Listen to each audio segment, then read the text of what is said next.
Mesdames et messieurs, bonsoir. Très heureux de vous retrouver. Bienvenue à votre programme, le décryptage de la semaine du grand programme dimanche. C'est politique et c'est avec notre consultant politique Agapit Napoléon Aforican. Bonsoir. Bonsoir à tous nos téléspectateurs, bonsoir au Miad, bonsoir aux habitués de l'émission. Tout à fait. Vous êtes par ailleurs expert électoral, expert en gouvernance, consultant médias et communication. Avant donc de rentrer dans le vif de ce qui nous rassemble, on va pouvoir faire quand même un décryptage de nos plateaux, à commencer bien évidemment par l'entretien. L'entretien où justement Angèle Toboula recevait pour nos chers téléspectateurs docteur Idrissou Bako, qui est membre donc du bureau exécutif national du parti Foscori pour un Bénin émergent, la Foscori pour un Bénin émergent, qui d'ailleurs a présenté son duo Alassane Soumanou Guimba et puis le secrétaire exécutif national à la personne de Paul Rompé, le duo, donc le ticket pour la présidentielle de 2021. Quand on se réfère quand même aux propos de Dr Idrissou Bako Agapit Napoléon Aforican, le choix donc de ce duo, donc de ce ticket, répond à une procédure, alors que c'était quand même pour Yarou, c'était par ailleurs une violation des tests du parti. Oui, chacun donne son avis sur le sujet. Je pense que monsieur Bako, ce matin, avait suffisamment d'éléments pour montrer que c'est l'orientation dans laquelle le parti les actions que le parti a pu faire pour pouvoir désigner son duo. Ça n'enlève pas à M. Yarou ses récriminations, mais le parti est une entité, et comme l'a dit M. Bako, il peut y avoir des mécontentements. Tout le monde n'est pas tenu d'être content lorsque on est dans ce type de processus, lorsqu'il est question de choix, et que beaucoup souhaitent être dans ce choix, être retenu. Et lui-même, Bako a dit qu'il avait postulé, il aurait bien aimé être dans le duo. Tout à fait. Puisqu'il était avec Dr Abouaka Yaya. Lui, il a pu accepter, il a pu accepter, faire jouer le jeu. Tout le monde ne s'accepte pas toujours de jouer le jeu. Donc, voilà. Je pense que ce qui est intéressant, je pense que M. Bako a suffisamment assumé et expliqué dans une belle pédagogie, les choix, les tenants et les aboutissants des choix des FCBE et de certaines décisions prises par le secrétaire exécutif national, notamment en suspendant certains cadres auxquels il reprochait certaines choses, décisions validées par le bureau exécutif national selon les propos de M. Bako. Donc, globalement, il a soutenu sa thèse, comme on peut le dire. Ça n'enlève pas aux autres la leur. Tout à fait, et parce qu'il leur concède, et il a d'ailleurs rappelé cela. Mais il y a une question qui revient très souvent, et il n'a pas manqué quand même de donner son appréciation. Le parti Foscori pour un Bénin émergent, qui est considéré par certains comme le troisième bloc de Patrice Talon, il a quand même donné son appréciation sur la question avec une subtilité quand même. Agapit Napoléon Aforican. Disons que, comme je l'ai dit, il a usé d'une pédagogie et pour expliquer la position des Foscori pour un Bénin émergent. Et ça, c'est suffisamment logique. C'est d'autant plus logique que lorsqu'il est question de parler du débat, des récriminations de l'opposition, parce que, effectivement, certains ne classent pas les FCBE sous l'angle de partis d'opposition, tout ça. Mais il demande que si on lit la sincérité dans la pensée de quelqu'un, c'est qu'il a raison. Si quelqu'un est convaincu. Comment on peut savoir que celui qui est convaincu d'être de l'opposition ou celui qui n'est pas convaincu d'être de l'opposition, ou bien celui qui est convaincu de soutenir un projet, ça ne se lit pas sur le front. Mais en réalité, est-ce que la conviction ne devrait pas se retrouver dans les actions qu'on pose? Qui est juge de la conviction de quelqu'un? Voilà la question. Je suis personne à juger de la conviction de quelqu'un. C'est parce que justement nous sommes dans un système où les gens manquant d'arguments se mettent à s'en prendre à d'autres. Vous voyez ça sur les réseaux sociaux tous les jours, dès que vous faites une affirmation, ce type de débat que nous faisons, ces échanges, au lieu de dire non, on n'est pas d'accord pour tel aspect, voilà notre argumentaire, il y en a qui utilisent la facilité donc, du jugement. parfois lapidaires. C'est ça. Donc certains pensent qu'ils ont l'option, ou bien ils ont l'onction de juger les autres, alors que on ne sait même pas ce qu'ils pensent, eux. Donc voilà, je pense que, comme il a si bien dit, nul n'a à en imposer à l'autre en termes de sincérité. Chacun sait où il va. Chacun est libre, comme on dit, chacun sait où il va. L'essentiel est que son action n'entre pas à celle des autres et qui reste dans son rayon, son périmètre d'homme libre. Dans une société où il y a d'autres hommes également libres et donc où chacun doit faire place à l'autre pour pouvoir avancer. C'est aussi simple que ça. Alors, l'FCBE, ce qui est intéressant dans ces propos, c'est que vous vous rendrez compte que les FCBE ont tiré le leçon de 2019 et n'ont pas envie de vivre le syndrome de 2019, de législative de 2019. Et ça, il a quand même fait une très belle leçon à ceux qui se réclament de l'opposition radicale, en disant qu'est-ce qui a changé, qu'on ne leur joue pas le jeu de récépissé. Parce que les mêmes avaient refusé de prendre le récépissé en 2019. Les mêmes sont allés prendre le même récépissé en 2020-2021, sans que rien n'ait changé. La législation n'a pas changé, les procédures n'ont pas changé, mais c'est eux qui ont refusé de prendre le récépissé en 2019. C'est eux qui ont refusé de prendre le récépissé après la législation législative pour pouvoir aller au dialogue national. Et c'est eux maintenant, et finalement ils ont pris sans autre condition. Ils l'ont même exhibé comme un trophée. Seuls les imbéciles ne changent pas. Non, donc ça revient même, c'est ce que dit le FCBE. Donc, du coup, lorsqu'il est question d'aller aux élections, c'est le même qui dit qu'il ne veut pas aller quémander le parrainage. C'est le même qui demain dans d'autres élections, ils iront chercher le parrainage.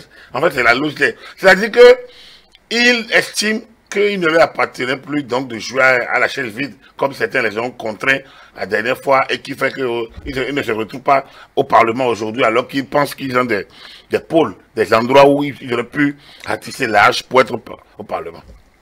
C'est une logique. C'est d'autant plus une logique qu'aujourd'hui, quand tout le monde parle de notre Parlement, personne ne remonte à ces atermoiements, à cette déperdition, enfin, à ces jeux de cache-cache auxquels l'opposition s'est livrée en 2019 par rapport aux élections législatives. Hein? Donc, vous voyez que quand beaucoup parlent, même des projets de droit, quand ils évoquent la question, ils obstruent sciemment. Ils font semblant de ne pas y penser, mais ils n'évoquent pas du tout qu'en 2019, on était dans une situation où les gens ne voulaient pas participer aux élections. Ils ont refusé de déroger à une obligation matérielle, disons, affirmée, attestée par le juge constitutionnel, le juge du contentieux, je veux dire. Hein, le juge du contentieux. Alors, et ils savent bien que ce juge parle en dernier ressort. Au même moment, il refuse de déroger à cette exigence, sous prétexte que cela n'a pas été prévu par la Constitution. Alors, donc, lorsque vous voyez une situation du genre, vous vous demandez, mais finalement, quelle institution a suffisamment de crédit pour que tout le monde déroge à ces desiderata. C'est l'une des questions posées aujourd'hui, en tout cas l'une des problématiques soulevées par l'intervenant, justement, parce que en 2019, l'FCBE de l'époque, sous la houlette du président Yahya Boni, n'ont pas voulu prendre l'attestation fiscale. Après l'exercice, le récépissé de reconnaissance, le certificat de conformité, voilà, le certificat de conformité qui permettait de constater que leur parti s'est conformé à la nouvelle législation en matière donc, de partis politiques, de gestion de partis politiques. Après les législatives, le chef de l'État avait annoncé le dialogue politique.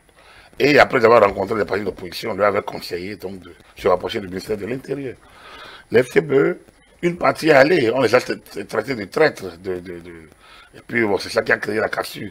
Alors donc finalement, la question est toujours de savoir l'option que prennent aujourd'hui la nouvelle opposition, notamment ceux qui ont quitté l'FCBE pour ratisser d'autres et créer les démocrates. Leur option est-elle positive ou négative? Leur option est-elle constructive?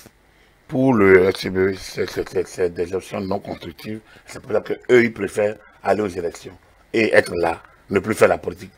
En fait, est-ce que vous estimez que le Parti Les Démocrates ne voudrait pas aller aux élections alors qu'ils l'ont dit plusieurs fois que nous avons envie donc de succéder à Patrice Talon, de changer les choses, de rétablir la démocratie, Agapit Napoléon Maforécan. Ce sont quand même des engagements de quelqu'un ou d'un parti qui est disposé à aller à la compétition.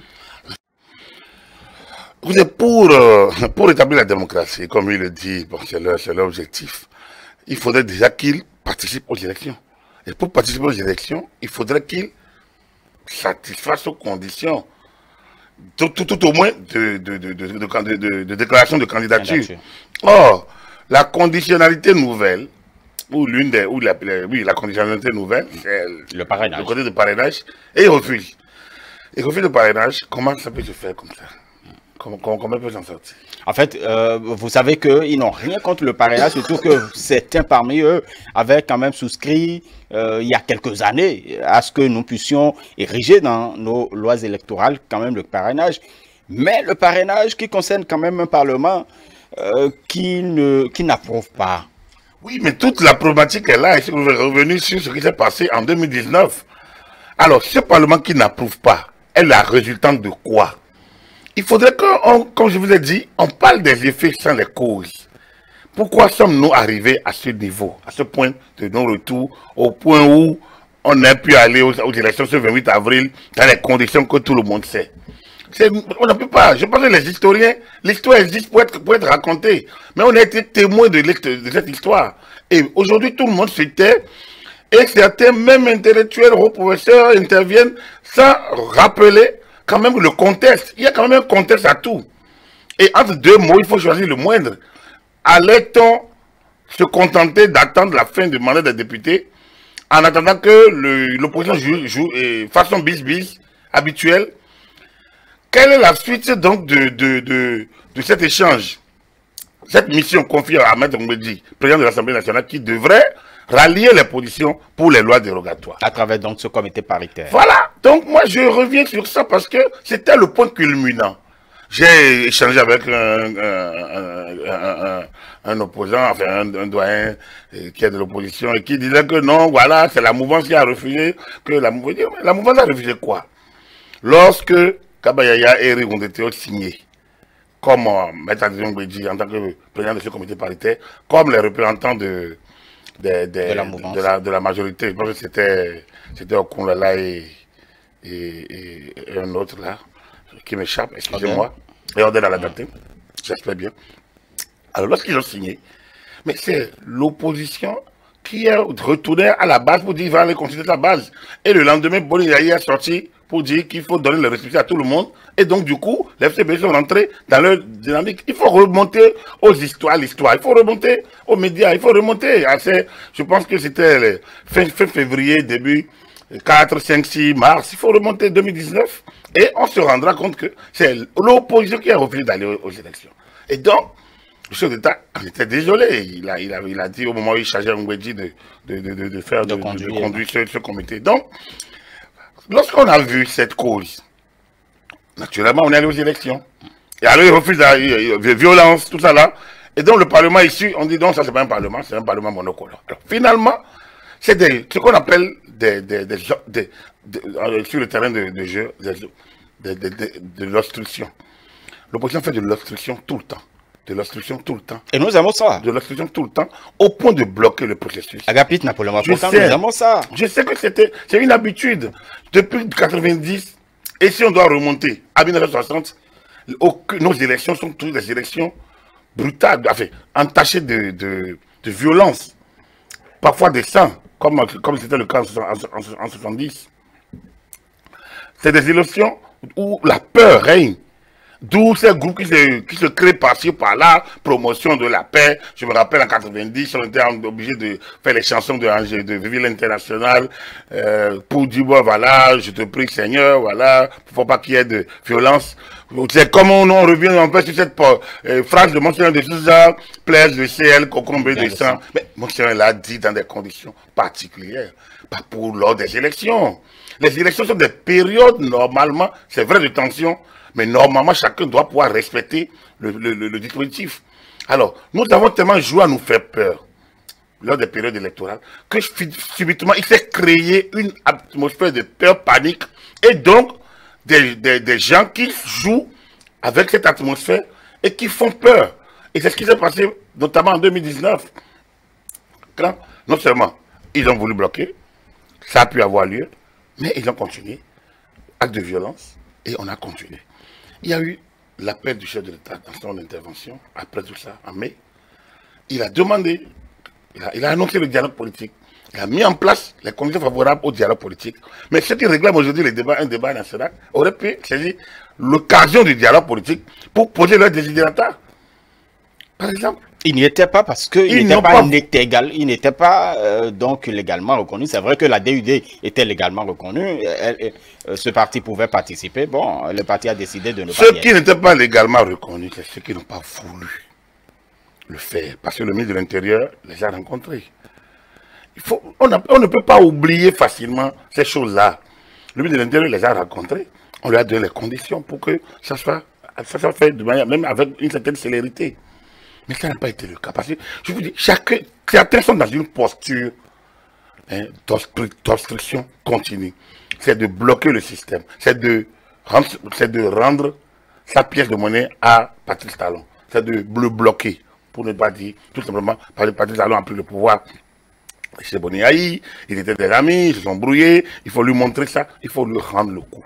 Et ça, c'est le groupe. Et c'est ça qui est dommage, c'est ça, moi je pense que c'est ça qui est le point d'achoppement avec les amis d'hier. Parce que moi j'estime que c'est quand même pas normal, quelqu'un gagne les élections, il faut lui laisser qu'il mette en œuvre son projet de société, quitte à le revendiquer devant, enfin, à le représenter au peuple. Mais lorsqu'on joue, on appelle Dieu du matin au soir et on joue à la revanche et à bloquer, ça ne marche pas. Donc, et c'est ça que disait Bako ce matin.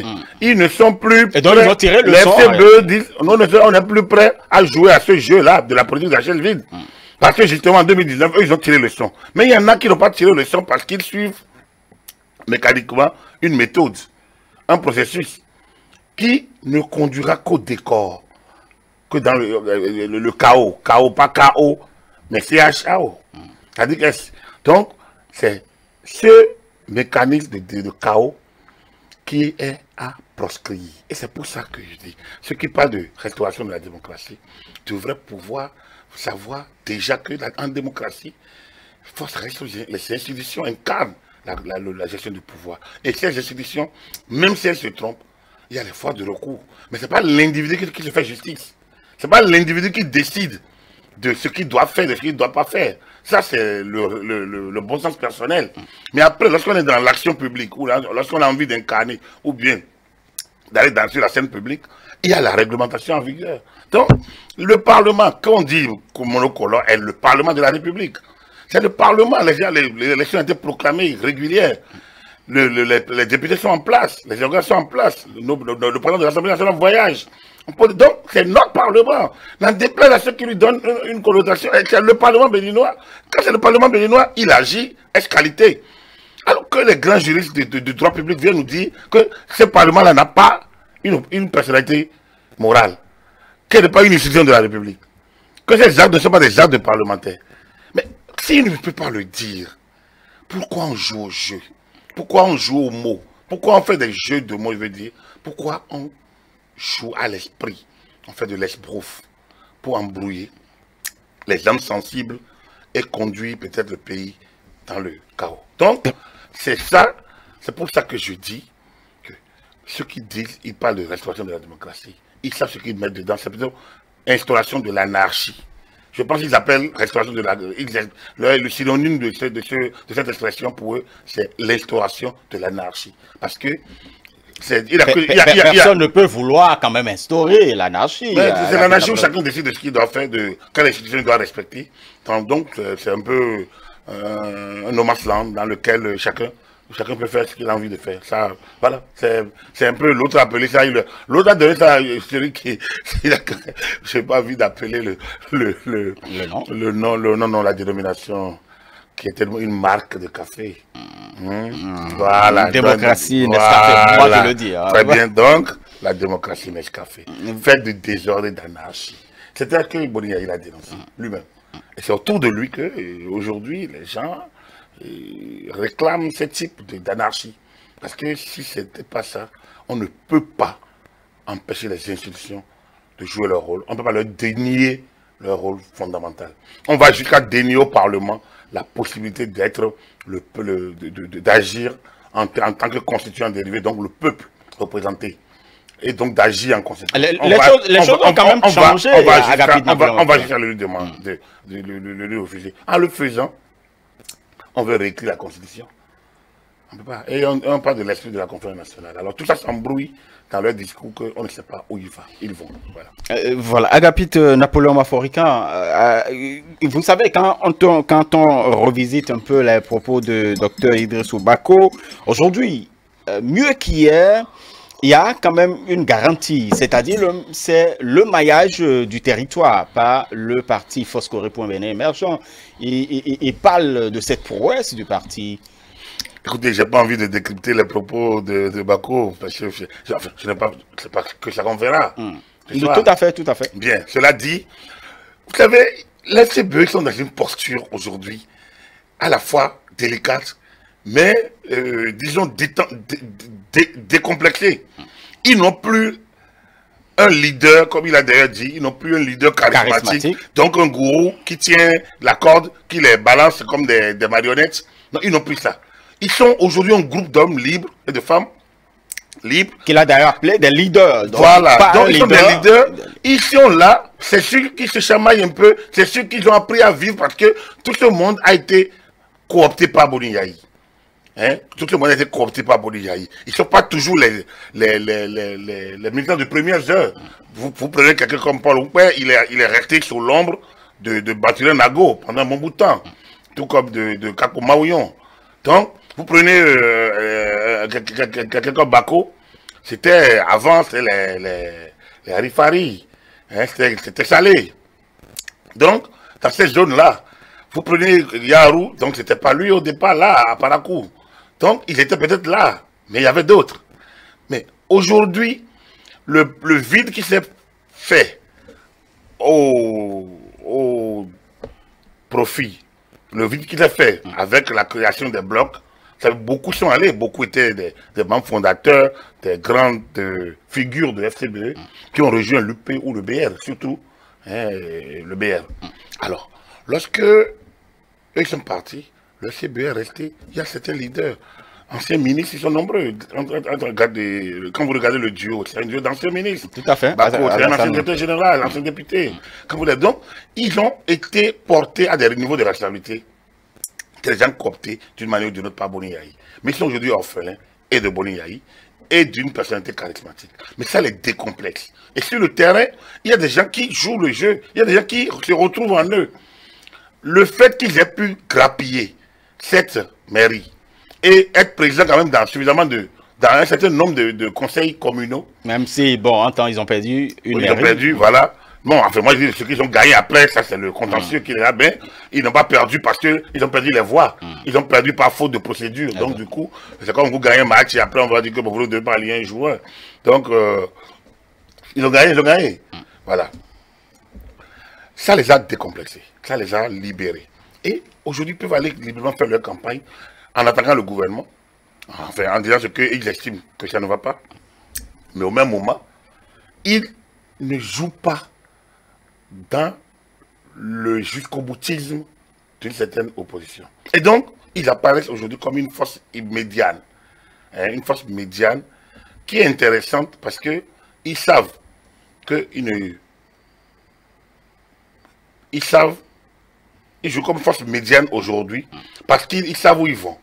Ils savent où ils vont, ils ne se retrouvent pas dans ce que fait le pouvoir, mais ils ne veulent plus jouer à la politique de chaise vide. Ils veulent rester présents sur le terrain, quitte à se répéter au point où ils puissent convaincre le plus large possible. Et ils estiment que le plus large, que pendant la campagne, ils auront le discours qu'il leur faut pour que le peuple les suive. C'est leur droit. Tout à fait. On verra, et il a dit, on verra à la fin des élections, si leur discours, et il a donné son exemple, lui-même à Malanville, oui. Et que, bon voilà, parfois les gens, ils pensent à quelque chose, après ils votent autre. Bon, qui feront le point à la fin.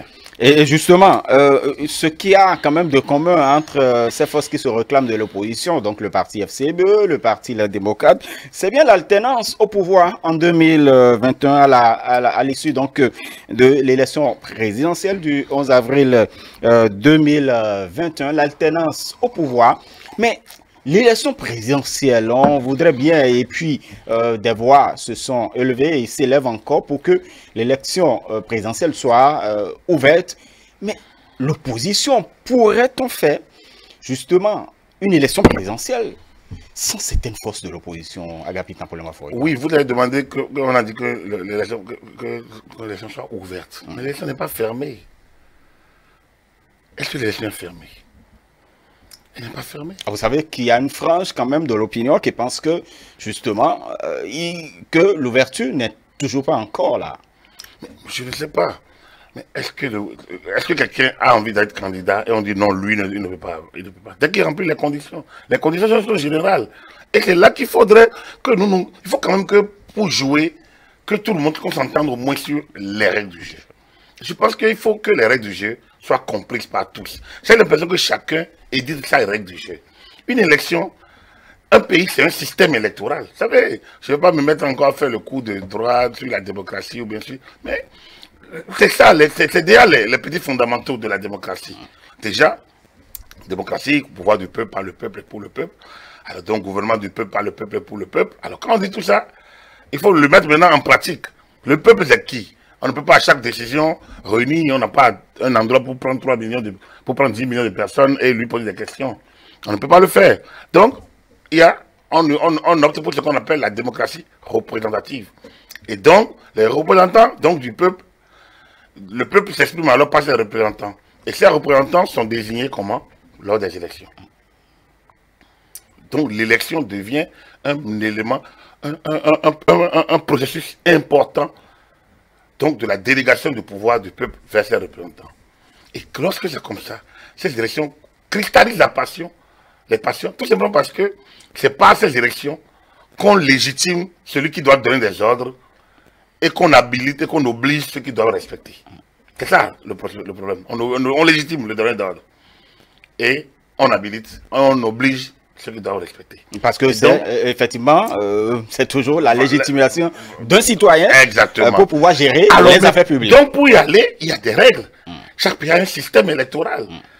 Donc, ici, le suffrage universel direct, d'accord, c'est dit. C'est également dit que l'élection présidentielle répond à un certain nombre de critères. Il y a un code électoral qui a remis certaines dispositions constitutionnelles en place. Donc, le minimum possible sur lequel on devrait s'entendre, c'est ces règles du jeu. Alors, si on s'entend sur les règles du jeu, on n'aurait pas eu un parlement qu'on qualifie de monocolore. Parce que les gens auraient pu comprendre que la Cour constitutionnelle était érigée. Est-ce que s'entendre déjà sur les règles du jeu, cela voudrait signifier que nous devons accepter le contenu du code électoral, par exemple? Parce que dans le contenu du code électoral, on parle de parrainage, par exemple. C'est ça que je veux vous dire. Ce n'est pas le code électoral, c'est dans la Constitution. C'est déjà dans la Constitution. Et repris, justement. Parce que la Constitution révisée dans les articles, je pense que c'est l'article 40, combien 44 44 nouveau, c'est ça. Nouveau. Donc, dans la Constitution révisée, a bien dit qu'il n'est parrainé par des élus. Hein, les conditions et on a renvoyé à une loi. Alors, donc, s'il n'est dûment parrainé par des élus. C'est ça. Mais je disais que, s'entendre sur le minimum, c'est déjà que dans notre système électoral, la Cour constitutionnelle joue un rôle important. Et lorsqu'en 2019, cette Cour a parlé de récépissé, de conformité, les gens peuvent critiquer, mais ils doivent aller chercher ce certificat-là. Ils doivent se battre pour le chercher. Et lorsqu'il y a eu possibilité de loi dérogatoire, on devait se battre pour avoir cette loi dérogatoire. Mais on s'est battu pour ne pas l'avoir en disant il faut nous donner des récépissés. Mais c'est là le faux pas est là. C'est lui qui nous a conduit là où on est. Même parce que donc Parlement monocolore, il faut aller par le blocage donc, du consensus au Parlement. Les mêmes mots qu'aujourd'hui le consensus. S'entend sur les règles, le minimum en règle du jeu, c'est que à partir du moment où il y a eu dialogue politique, à partir du moment où le Parlement s'est transformé en peuple souverain pour modifier la Constitution, selon les dispositions constitutionnelles elles-mêmes, il n'y a pas plus intelligent pour revenir dire ce qui doit être fait et ce qui ne doit pas être fait. C'est le minimum. Si on ne peut pas s'entendre sur ce minimum, il y a un gros problème. On doit s'entendre sur le minimum lorsque le peuple représenté au Parlement estime que désormais pour aller aux élections, il faut parrainage. Qu'on soit en Afrique, qu'on ait des pesanteurs, qu'on ait ci, qu'on ait ça. Mais le peuple ça avisera. Mais le suffrage universel direct là. Mais quel peuple? Vous pensez que les populations, les 65 ou 70% d'analphabètes lisent le projet de société de quelqu'un avant d'aller voter? Vous connaissez les conditions du vote. Donc, si on doit rentrer dans les pesanteurs, dans le niveau d'évolution, dans ça, le suffrage universel direct lui-même pose problème. Mais on ne va pas rentrer dans ça. On ne va pas rentrer dans ça. Parce que quand vous voyez les gens alignés dans nos localités, combien de personnes comprennent grand-chose de ce que dit la personne? Donc, c'est les gens qui viennent de Cotonou, Porte-Nouveau, qui vont aller raconter tout là-bas. Et puis bon, voilà, c'était sa ligne. Donc, alors, le parrainage a été institué par la Constitution révisée. Mais, des citoyens disciplinés, même s'ils ne sont pas d'accord, doivent s'aligner. Il n'y a pas autre chose à faire. C'est ça, force doit rester à la loi. On peut commenter, on peut critiquer, on peut s'opposer, on peut mettre en place un dispositif pour faire changer. Mais tant qu'on n'a pas changé, on applique. C'est cela. Si on ne peut pas s'entendre sur le minimum, c'est qu'on a un problème. Donc, ce minimum, c'est ça qui est retranscrit dans le code électoral. Ouais. Donc, vous me demandez. Donc, ce code électoral a été voté régulièrement, a été promulgué, a été publié. Donc, c'est la loi de l'État. Alors, vous ne pouvez pas vouloir être candidat et dire, moi, je ne me confonde pas au code électoral. Ça pose un problème. Est-ce que... C'est quand même minimum. C'est le b.a.-ba. Comment se fait-il que... Moi, je ne refuse pas. On peut critiquer. On peut ne pas être d'accord. On peut tout dire. Mais on ne peut quand même pas dire, moi, j'exige. Ça pose un problème. Qui? Un citoyen n'exige pas à l'État. Un citoyen demande et utilise les voies de recours. C'est ça le problème. Il y a des organes auxquels on doit s'adresser quand ces droits sont bafoués. Est-ce que lorsque le citoyen se retrouve, plusieurs citoyens ont dit front de restauration de la démocratie, mais il y a un gros problème. Parce que là, on ne peut pas leur confier le pouvoir. Vous leur confiez le pouvoir, mais ils vont laisser, c'est la porte ouverte à l'anarchie, parce qu'ils n'ont pas le sens du pouvoir. Ils n'ont pas le sens de l'État. Ils n'ont pas le sens de l'État du droit. Ils ne connaissent pas la force de la loi. Même si la loi elle est mauvaise, il faut l'appliquer. Maintenant, il faut se battre pour la changer. Lorsqu'une loi est radicalement mauvaise et nuisible à la cohésion nationale, je suis sûr qu'on ne dira même pas aux populations avant qu'elles sortent partout dans le pays pour refuser l'application de cette loi. Donc, à partir du moment où cette loi n'agrée pas certains, mais et que beaucoup de citoyens ne se sentent pas menacés particulièrement. Ça fait partie de ce type de loi lourde. En médias, il y a cette loi 72 qui a été, du 30 juillet 1960, portant liberté de la presse, mais qui a prévu les pleines privatives de liberté. On a combattu. Mais cette loi a été renforcée par une ordonnance de justice de 69 sur le compotage et autres. Mais tout ça, les médias ont attaqué, mais on n'a jamais eu gain de cause jusqu'au code de l'information de 2015. Et même ce code de l'information n'a pas totalement annulé les peines privatives de liberté. Et pourtant, les médias continuent de faire leur rôle, de jouer leur rôle. Alors, est-ce que on est content, les médias sont contents de jouer leur rôle dans ces conditions-là? Pas évident. On est en période, on est en période, on est dans le cycle, on est dans le processus électoral actuellement. La HAC a édité des règles. Tout à fait. Les médias auraient pu vouloir... Et tout le monde n'est pas content. Les médias auraient pu vouloir continuer à agir librement, parce que de toute façon, c'est une entreprise aussi. Ça peut tourner. Et pourtant, les médias essayent de se conformer aux exigences de l'institution fêtière, de la haute autorité. Donc, ce n'est pas parce qu'on n'est pas, pas content qu'on doit jeter l'institution, jeter l'opprobre sur les institutions et les hommes qui les animent. On peut les critiquer. Mais lorsqu'on dit je n'applique pas, moi j'exige, je pense qu'on n'est plus un citoyen, on n'est plus un patriote. Je pense qu'on se met dans une autre posture qui est autre. Donc, ceux-là ne peuvent pas dire... Mais Agapit Napoléon Mafolia, nous avons appris à dialoguer depuis quand même beaucoup d'années.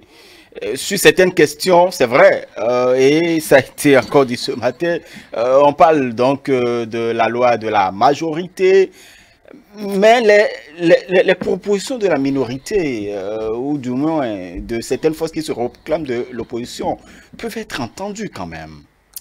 Mais bien sûr, mais ces propositions viennent d'où? Et vers qui? Voilà la question. Elles sont où les propositions? Par exemple, une.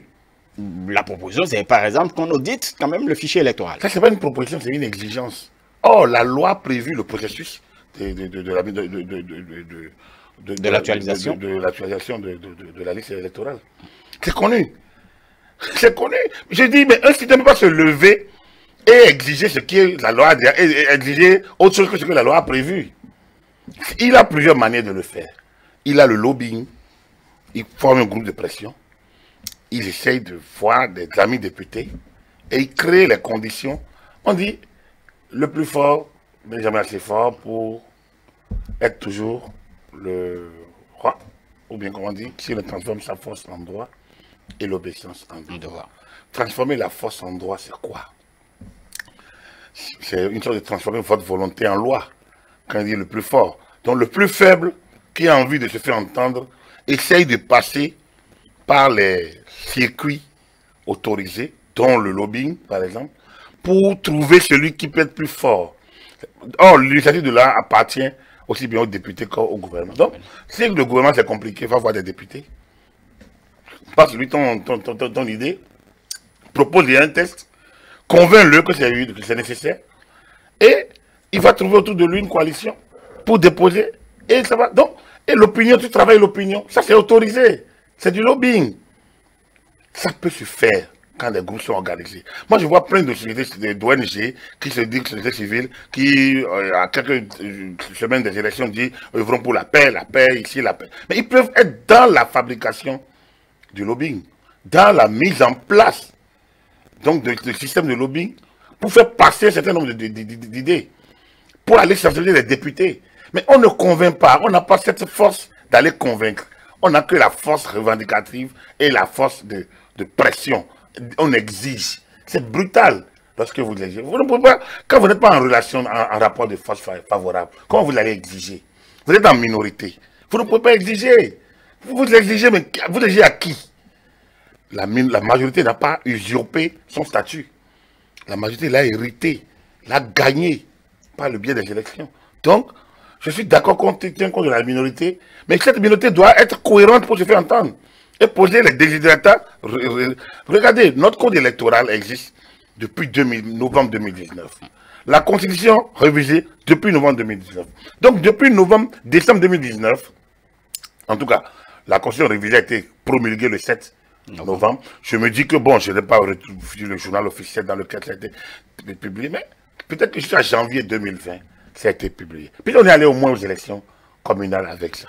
Pourquoi, quand celui qui veut être candidat n'a pas eu le temps de regarder, pour comprendre, pour connaître le contenu, hein? Pourquoi il ne connaît pas le code électoral?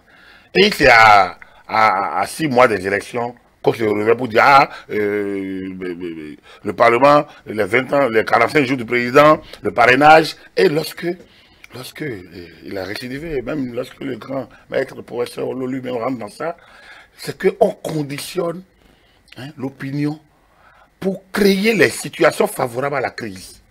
Parce qu'un texte qui existe depuis longtemps, depuis près de 15 mois, avant les élections, c'est quand même une garantie.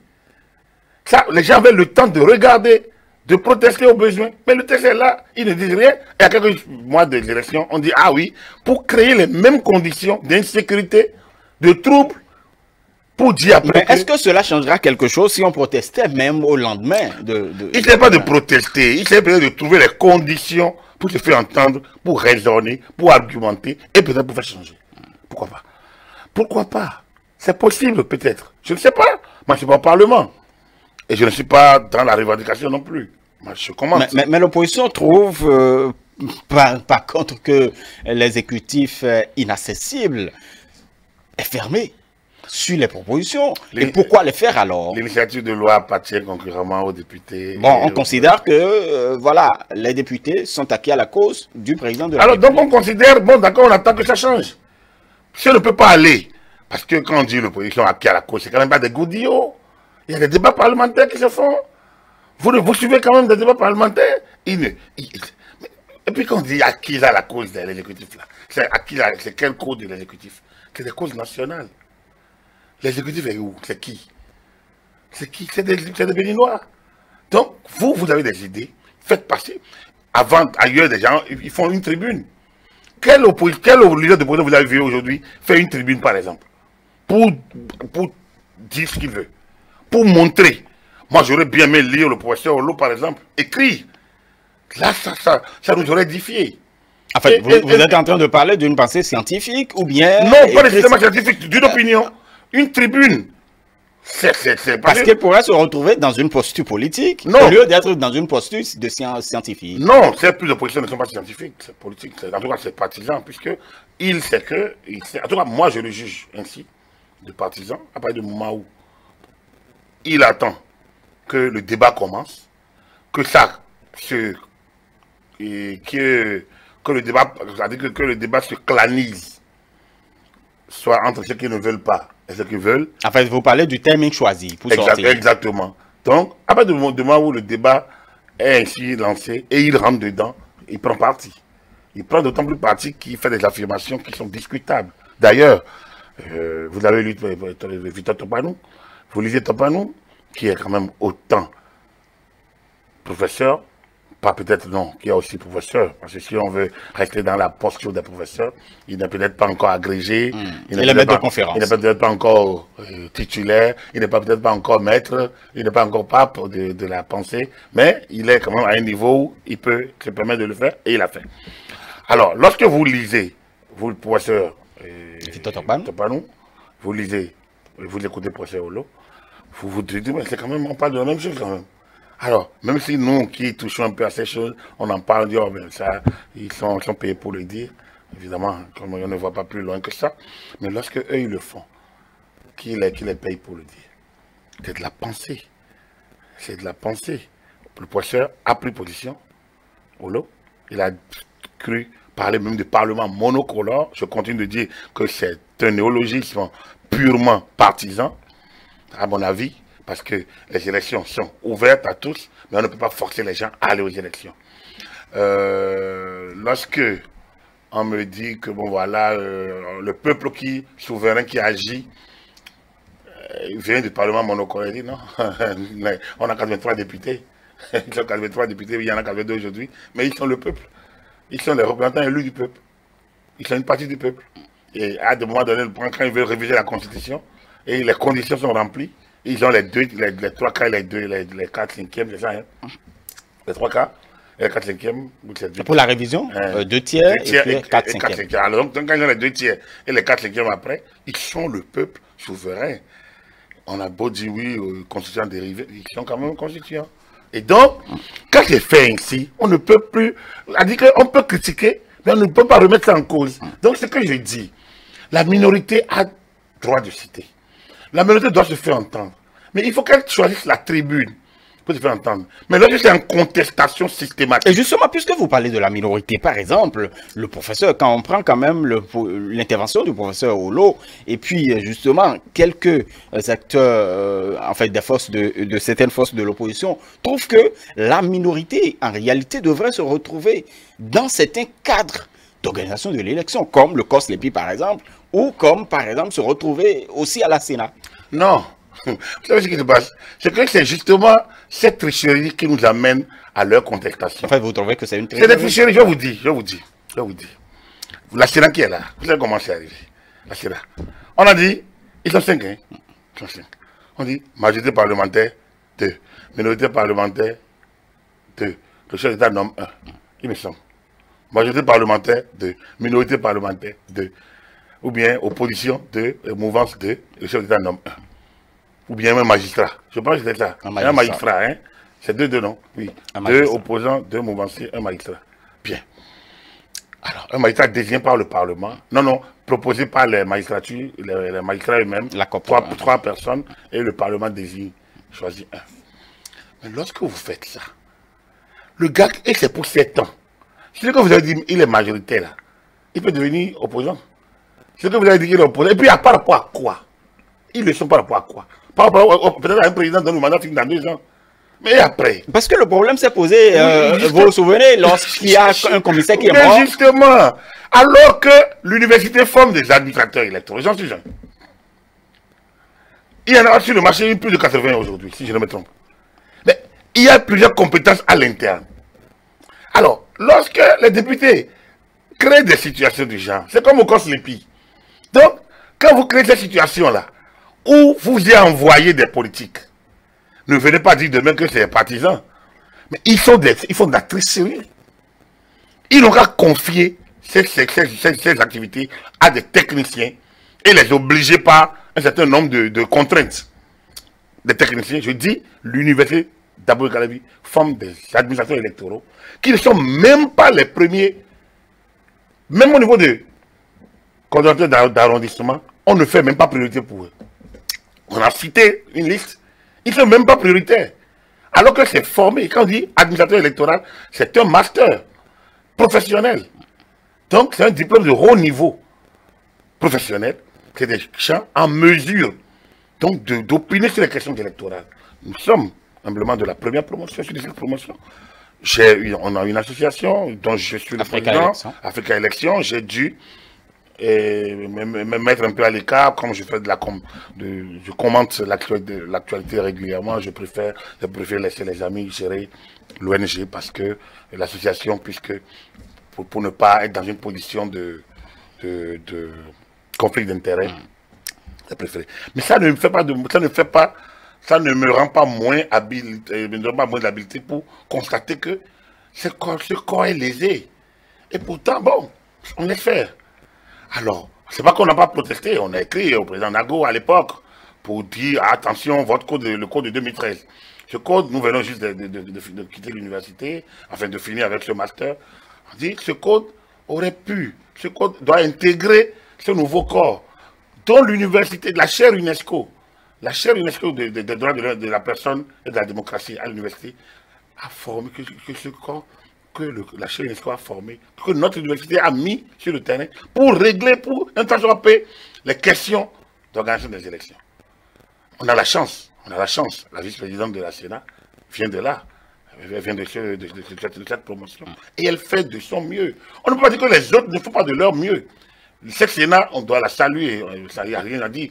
Mais leur statut fait que on les regarde comme des partisans, normalement. Donc, le problème qui se pose, c'est la même chose quand vous allez au COSLEPI, même truc. Donc, ce qui parle d'audit, que minorité, majorité, c'est des concepts à géométrie variable. Il n'y a pas une minorité statique, il n'y a pas une majorité statique. Donc, quand on met en place cette structure pour 7 ans, comme la Sénat, on ne peut être garanti de rien parce que ça peut changer et on peut retrouver une Sénat d'opposants, comme on peut retrouver une Sénat de mouvanciers et donc ça perturbe le jeu. Le nouveau code a restructuré. Je pense que là maintenant... Parce qu'il y a le conseil électoral et il y a la direction générale des élections. Voilà. Donc, là encore, bon, ça ne nous a pas satisfait. Au niveau des administrateurs électoraux, on n'a pas été au cœur non plus. Mais est-ce que la motivation, c'est... C'est pour dire quoi? C'est pour dire que il y a cette affaire d'audit. La liste électorale n'est pas une liste politique. Donc, l'audit dont on parle n'est pas un travail politique. Mais on va dire, oui, regardez, c'est les députés, c'est les gens qui ont pouvoir, parce que c'est les députés qui sont dedans. Mais pourquoi c'est les députés qui vont être dedans? Mais c'est ça que je parle de la triche. C'est déjà loin. C'est des idées qu'ils ont eues depuis, qui sont remises en selle et qui aujourd'hui montrent les limites. Ce n'est pas la place des députés d'aller faire la liste électorale. Non, ils créent les conditions. Mais il y a des cadres pour ça. Il y a des gens, des techniciens. Et c'est un travail technique. Et vous extrayez l'essentiel. Aujourd'hui, on a une ANIP. Donc, on a un certain nombre d'organes qui peuvent faire ce travail-là. Bon, c'est vrai, au niveau du COSLEPI, il y a quand même des techniciens qui accompagnent. On n'a pas besoin de politique. Je pense que la Sénat, dans une configuration donnée, récupère ce qui est de la liste électorale. Et le travail technique de recensement des citoyens, d'identification, d'extraction des données peut se faire par les techniciens. Normalement. j'ai soutenu humblement sur la LEPI. Et j'estime que ça ne devait pas être dans les conditions où elle se fait aujourd'hui.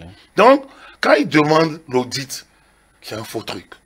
La loi a prévu les conditions de réalisation. Et donc, la loi a réglé la question. S'il faut corriger, il faut retourner au Parlement. C'est pour ça que je dis, on est dans l'esbrouf. On est dans l'esbrouf parce que les gens comprennent bien que ils ne peuvent, ce qu'ils disent là n'est pas cohérent, mais ils le disent pour embrouiller le jeu. Ils le disent pour embrouiller le jeu, pour semer le doute dans les âmes sensibles et pour créer un peu une situation d'insécurité dans le processus électoral. Très bien. L'un des principaux fondements du système démocratique, Agapit Napoléon Baforokan, c'est l'organisation des élections ouvertes, pacifiques et transparentes. C'est vrai que le code électoral parle de la sincérité, parle de la transparence des élections. Quel gage nous avons pour que l'élection présidentielle puisse être transparente, pacifique, Agapit Napoléon Baforokan? Est-ce que le code électoral parle de la sincérité? Je ne sais pas. Mais la sincérité du vote, c'est la finalité d'un bon processus électoral. La sincérité, c'est le reflet des urnes. C'est vraiment la volonté du peuple. Quand on dit que ce vote est sincère, le scrutin, on peut dire que ce scrutin est sincère, c'est qu'on peut dire que les populations ont eu droit à un scrutin ouvert où le résultat reflète effectivement leur volonté. Bien. Mais quand on a dit ça, il faut dire une nuance. À partir du moment où le vote est libre, si aller voter est libre, ça veut dire qu'on ne tient plus compte du taux de participation. À moins que l'électeur, à moins que le législateur ait voulu ériger un seuil. À moins que le législateur ait voulu ériger un seuil. Si un seuil est érigé pour valider la participation, ça veut dire qu'en deçà de ce seuil, on ne peut pas valider l'élection. Ça, c'est le premier. Donc, si ce seuil n'existe pas, comme c'est le cas au Bénin, lorsque vous organisez une élection et 10% du corps électoral sort, la Cour constitutionnelle ne serait pas, à moins qu'elle veuille interpréter largement comme on en a connu. Sinon, elle prend acte que c'est les 10% qui ont voulu sortir pour aller voter. Les autres ont joui de leur liberté de ne pas aller voter. Donc, ce n'est pas leur latitude d'aller ou de ne pas aller. Donc, ils ont préféré aller peut-être à la messe. Ils ont préféré aller rester chez eux, à se mourir dans leur lit ou bien regarder la télé que d'aller voter. C'est un choix. Donc, c'est déjà une première nuance. Ensuite, lorsqu'on parle de sincérité du vote, il faut remonter déjà aux actes, peut-être préparatoires même, à la législation et aux conditions d'organisation de ce scrutin et donc d'extraction des résultats. Alors, donc, quand on parle ainsi, on regarde rapidement comment la loi est faite. Je vous ai dit, c'est quand même l'une des rares fois où notre code électoral existe 15 mois avant les élections. Je dis que c'est l'une des rares fois où le code électoral existe 15 mois avant les élections. Donc, tout le monde connaît les règles du jeu. On devrait plus être surpris. En 2019, c'est 6 mois qui ont joué les gens. Parce qu'il y a un moment où les partis devraient se conformer à l'achat des partis. Et entre-temps, il y a eu le moment de dépôt des dossiers. Ça crée une situation. Mais pour les élections communales, c'est également assez juste. C'est 7 mois. Mais aujourd'hui, c'est 15 mois. Donc les partis ont le temps, les candidats ont le temps de connaître. Donc, l'élection est fondée sur une législation, donc, à un socle légal connu très tôt. C'est important. Donc, tous les citoyens qui veulent être candidats ont été informés tôt de la législation. Ensuite, les conditions sont des conditions générales et c'est des conditions pour tous. C'est les mêmes conditions pour tous les candidats. Il n'y a pas une condition particulière pour un candidat, pas pour un autre. Parce que même si on estime que le chef de l'État dispose d'un avantage concurrentiel certain, ça, c'est notre système politique qui l'a prévu. Si on avait déjà acté le mandat unique, par exemple, on ne serait pas là. Donc, on n'a pas acté le mandat unique. Donc, on permet au chef de l'État en position d'être candidat. Du coup, il continue d'exercer sa fonction de chef de l'État. Et on l'a vu à l'UDBN. Il est venu au volant de sa voiture. En fait, celui qui était à l'UDBN, c'était le président Patrice Talon ou c'était le candidat Patrice Talon? C'est les deux. C'est les deux, puisqu'il est toujours en fonction. Mais hier, il était à l'UDBN, il était à bord de sa voiture, il n'était pas accompagné. Donc, enfin, il y avait visiblement aucun dispositif apparent. Sécuritaire. Non, aucun dispositif apparent des moyens de l'État. Mais n'oublions pas, il est quand même le chef de l'État en exercice. Et donc, il a une couverture qui lui permet de sortir, d'aller là où il veut. Normalement, il continue d'exercer, n'est-ce pas? Donc, hier, c'était une activité politique, qui n'est pas une activité nationale. Ça ne rentre pas dans les fonctions du président de la République. C'est plutôt dans les fonctions politiques. Donc, c'est plutôt Patrice Talon, l'homme politique, qui était hier auprès de FCB, auprès de l'UDBN. Mais ça n'empêche pas. Ce que je veux dire par là, c'est qu'il est libre de faire des activités politiques et d'être en même temps le chef de l'État, puisque notre système le permet. En dehors de ça, tous les candidats sont égaux, ils sont sur le pied d'égalité. Et d'ailleurs, ce que fait la HAC actuellement, les décisions de pré-campagne, permettent donc de canaliser les élans des médias. On ne peut pas aujourd'hui afficher un certain nombre de choses. On ne peut pas parler d'un candidat ou d'un autre d'une certaine manière. On ne peut pas faire de la propagande. Alors que si on était dans d'autres systèmes, c'est à qui paye le mieux, c'est à qui le mieux. Donc, les médias le font pour qui. Donc, la HAC contrôle pour qu'il y ait égalité des candidats. Et après, là, on va sortir la décision portant réglementation de la campagne et ça permet que les gens doivent avoir accès équitable, tout au moins équilibré, essayer d'équilibrer. Mais là, à partir de la campagne électorale, quand la campagne commence, c'est un accès carrément égalitaire. Alors, les critères, comme je vous l'ai dit, les critères sont les mêmes pour tout le monde. La question du parrainage, qui a cristallisé les attentions, c'est quand même aussi simple. On dit parrainage d'élus. On dit, ah non, comment un opposant peut aller. Ça, c'est la lecture, c'est la courte lecture c'est l'intelligence de chacun qui s'extériorise ainsi. Mais tu vas aller aux élections, va demander le parrainage. Quand tu commences à dire, ah, comment un opposant peut parler, bon, mon vis-à-vis, lors d'un débat, dit, ah, que c'est la discipline d'un parti, lorsque le parti refuse aucun. Non, un élu n'est pas aux ordres d'un parti. Il a beau provenir d'un parti. Un élu n'est pas aux ordres d'un parti, mais il a beau provenir d'un parti. Les deux, c'est à lui de vivre les deux, de faire le mixage entre les deux.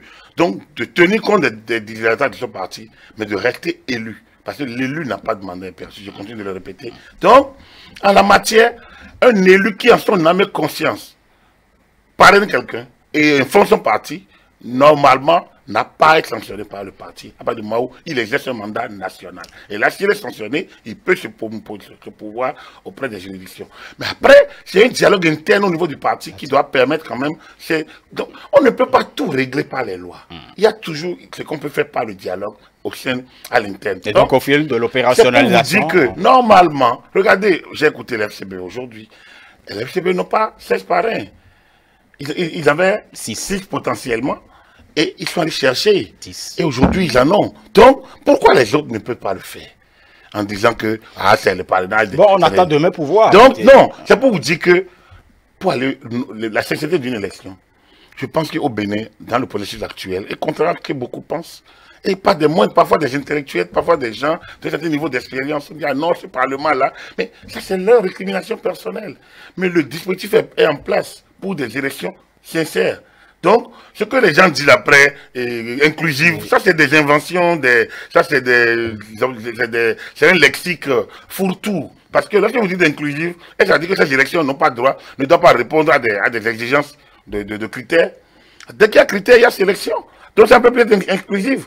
Les critères étant, d'ordre général, c'est inclusif à partir du moment où tout le monde est soumis aux mêmes critères et donc jugé de la même manière. Or, il fait que les gens utilisent l'expression inclusif, et du coup, on s'embrouille dans cette expression-là. Je pense qu'il faut garder la sincérité de l'élection qui permet que ce soit le reflet de la volonté du peuple. Or, la législation en vigueur est mise en place par les représentants du peuple. Les critères de l'égalité et d'égalité des candidats, je pense que tout le monde regarde aujourd'hui, les dispositifs sont... La Sénat fait tout pour tout ouvrir à tout le monde et explique tout. Donc, c'est là qu'il y a le maître d'œuvre. La Cour constitutionnelle qui opère en back-off, oui. Je pense que chacun joue de manière la plus ouverte possible. Alors, sur le plan donc du secret, bon là le secret de vote, lui c'est au niveau des urnes et autres, et le bulletin unique sans doute. Alors le reste c'est la sécurité de tous, et après au niveau donc du rapportage, au niveau donc de la collecte des informations liées, je pense que les discussions vont être prises pour que l'essentiel soit fait devant tout le monde de manière transparente. Donc la transparence du processus. Oui. N'est pas mise en jeu. Quand on regarde le tout, moi je ne vois pas quelle récrimination on peut faire à notre système aujourd'hui. Tout système est perceptible, est perfectible. Mais franchement, je pense qu'on a le minimum pour aller aux élections de manière festive, de manière détendue. Oh, il y en a, j'espère qu'ils seront bien inspirés, peut-être de rallier le mouvement et donc de nous éviter des crises qui n'en valent pas l'air. Parce que, comme on a dit, c'est les mêmes qui vont créer la crise. C'est les mêmes qui demain vont se mettre à jour pour y aller. Et là, on va tourner. Ça veut dire qu'on va se mettre dans les conditions où on se demandera, mais tout ça pour ça. Alors, on peut faire beaucoup mieux. Si on peut faire économie de crise, autant le faire. Très bien. Merci beaucoup à vous, Agapit Napoléon Maforkan. Vous êtes notre consultant politique, expert électoral par ailleurs, expert en gouvernance, consultant médias et communication. Mesdames et messieurs, merci de nous avoir suivis. Et donc, c'est la fin du décryptage de la semaine. Agréable suite de soirée sur nos antennes.